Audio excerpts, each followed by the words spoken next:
มื้อนี้เฮาสิมารีวิวจักรแซกกระเป๋าหิ้ว Acme 325เป็นจักรแซก4เส้นสามารถพกพาได้สะดวกแซกงามคือจักรแซกใหญ่เลยเดี๋ยวเฮามาลองแซกกันเลยเจ้า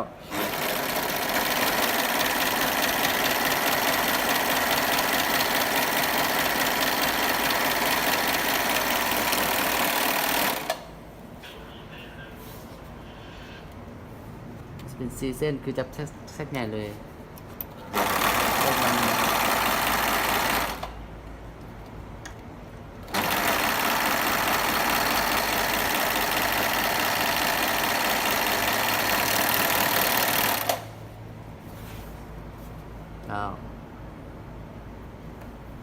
ลายของมันสวยงามคือจักรแซกใหญ่เลย